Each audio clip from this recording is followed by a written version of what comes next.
თუ შავთეთრ სამყაროში ცხოვრობ, სადაც ყველაფერი ან კარგია, ან ცუდი და არ არსებობს ნაცრისფერი, თუ გრძნობ სევდას, სიცარიელეს და მარტო დარჩენის გეშინია, მაშინ შესაძლოა მოსაზღვრე პიროვნული აშლილობა, ანუ BPD გქონდეს. მოსაზღვრე პიროვნული აშლილობა არის ფსიქიკური ჯანმრთელობის მდგომარეობა, რომელსაც თვითაღქმის დამახინჯება, ემოციების რეგულაციის გართულება და ურთიერთობების შენარჩუნების პრობლემები ახასიათებს.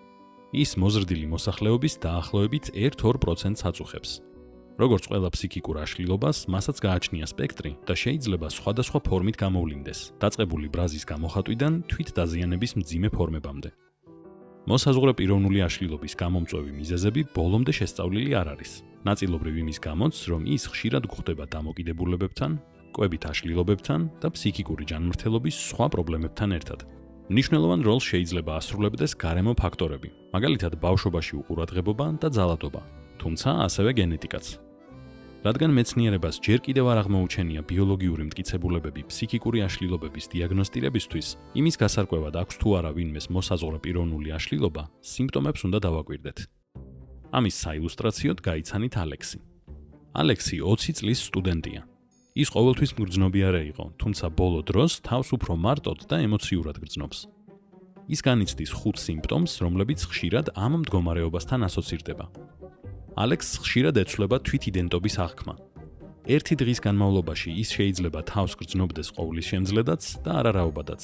კრიზისის დროს კი ერთ პიროვნებას მეორეთი ცვლის. ამ დროს ის დისოციაციას განიცდის, თითქოს საკუთარ სხეულს შორდება და საერთოდ კარგავს საკუთარი მეს აღქმას. ალექსს აქვს დამახინჯებული თვითაღქმა. მისი ემოციები ინტენსიური და არასტაბილურია.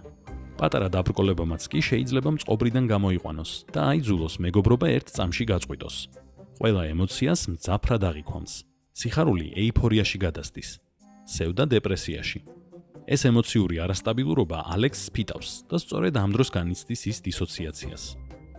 ალექსი იმპულსურია. მეგობრებთან საუბრისას ხშირად ფიქრობს, რომ ვერ უგებენ. რადგან თავს ვერ აკონტროლებს, შეიძლება ყვირილი ან ჩხუბი დაიწყოს. მოგვიანებით ამისი რცხვენია. სირცხვილთან გასამკლავებლად კი ჭამს, ნარკოტიკებს მოიხმარს, ან აგრესიული ხდება, ხშირად საკუთარი თავის მიმართ. ალექსს ძალიან ეშინია, რომ მიატოვებენ. როდესაც მისი მეგობარი გოგო შეხვედრას ბოლო წუთს გადადებს, ალექსი მასთან ურთიერთობას წყვეტს, თუმცა რამდენიმე წუთში მესიჯზე უგზავნის და პატიებას სთხოვს. ყოველთვის ეშინია, რომ შეყვარებული მიატოვებს და ვალიდაციის მისაღებად მისგან ზედმეტად ბევრს ითხოვს. ეს ყველაფერი იწვევს არასტაბილურ ურთიერთობებს. როდესაც ალექსს ეშინია, რომ მიატოვებენ, ის მეგობრებს უმიზეზოდ დგენს გულს. ფიქრობს, რომ სხვების განზე გაწევით თავიდან აირიდებს საკუთარი თავის გარიყვას. მოგვიანებით თავს დამნაშავედ გრძნობს და პირობას დებს, რომ შეიცვლება. პარანოიის ინტენსიური ეპიზოდის შემდეგ ალექსს უნდა რომ სწავლა შეწყვიტოს. არადა ეს მის ცხოვრებაში ერთადერთი სტაბილური რამ არის. სწორედ ამ დროს ეუბნება მეგობარი, რომ სჯობს დასახმარებლად ვინმეს მიმართოს. პროფესიონალთან საუბრის შემდეგ ალექსი იღებს ინფორმაციას მოსაზღვრე პიროვნულ აშლილობაზე და მისი მკურნალობის გზებზე, როგორიცაა ფსიქოთერაპია, კონკრეტულად კი კოგნიტურ-ბიჰევიორისტული თერაპია, დიალექტიკურ-ბიჰევიორისტული თერაპია და მენტალიზაციაზე დაფუძნებული თერაპია. ფსიქიატრი ასევე უხსნის, რომ ზოგ შემთხვევაში პაციენტები განწყობის სტაბილიზაციისთვის მედიკამენტებსაც იღებენ.